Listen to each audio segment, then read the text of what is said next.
Ассалаумағалейкум достар, көңіл күйлеріңіз қалай? Лайк басып, комментарий жазып, көңіл күйлеріңізбен бөлісіп отырсаңыздар, нұр үстіне нұр, Алла баршаңызға берекесін берсін.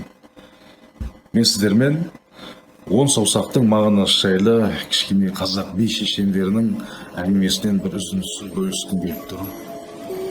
Бұхар жырау қартайған кезінде көңілін сұрамақ болып, қазды дауысты Қазыбек би келген. Сонда төсекте жатқан бұхар жырау бірден бастап 10 саусаққа дейін мағынасын маған ешкім айтып берген жоқ. Соны сен айтып бер дейді.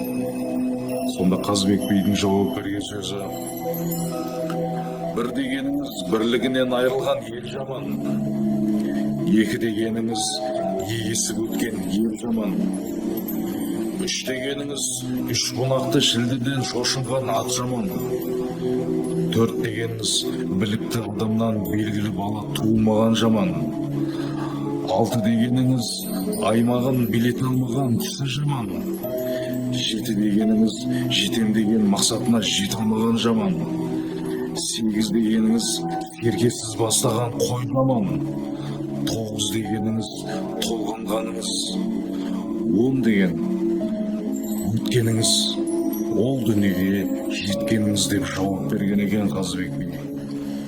Ол заманда қазақ би шешендеріміз біраз әңгімемен жеткен тірліктерін бәрін.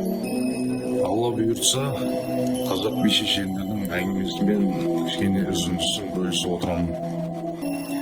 Лайк басып, комментарий жазып, көңіл күйлеріңізбен бөлісіп отырыңыздар. Жұмыстарыңызға Алла берекесін берсін. Шаршамаңыздар, сәттілік.